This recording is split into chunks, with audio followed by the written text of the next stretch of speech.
ગુજરાત ગૌણ સેવા પસંદગી મંડળની ઓનલાઈન એક્ઝામ સફળતાપૂર્વક પૂર્ણ થઈ છે.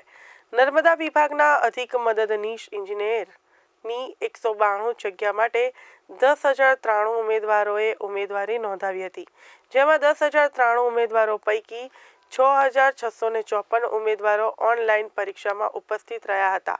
તો ડમીકાંડથી ચેતી ગૌણ સેવા પસંદગી મંડળ દ્વારા પરીક્ષા આપવા આવનાર તમામ ઉમેદવારોના ફિંગરપ્રિન્ટ લેવામાં આવ્યા હતા. તો ઉમેદવારો 20 ડિસેમ્બર બાદ આન્સર કીની પ્રિન્ટ કાઢી શકશે. 20 તારીખે ગૌણ સેવા પસંદગી મંડળ પ્રોવિઝનલ આન્સર કી જાહેર કરશે. મંડળનો સીવીટી પરીક્ષા પદ્ધતિનો પ્રથમ પ્રયાસ ખૂબ સફળ અને સંતોષકારક રહ્યો છે. નર્મદા જળસંપત્તિ વિભાગના અધિક મદદનીશ ઇજનેરની વર્ગ 3ની 192 જગ્યાઓ ભરવા માટેની 10,094 ઉમેદવારોની સ્પર્ધાત્મક પરીક્ષા કોમ્પ્યુટર બેઝ ટેસ્ટ પદ્ધતિથી ઓનલાઈન લેવાનું આજરોજ આયોજન કરવામાં આવ્યું હતું.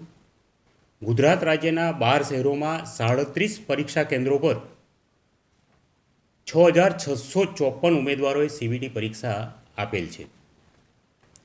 દરેક ઉમેદવારનું ફિક્સિંગ કરીને પરીક્ષા કેન્દ્રમાં પ્રવેશ આપવામાં આવ્યો છે. દરેક ઉમેદવારનું ફિંગરથી બાયોમેટ્રિક અને ફોટા કેપ્ચર કરીને રજિસ્ટ્રેશન કરવામાં આવ્યું છે. અને મંડળનો આ પ્રથમ પ્રયાસ ખૂબ જ સફળ અને ખૂબ જ સંતોષકારક રહ્યો છે.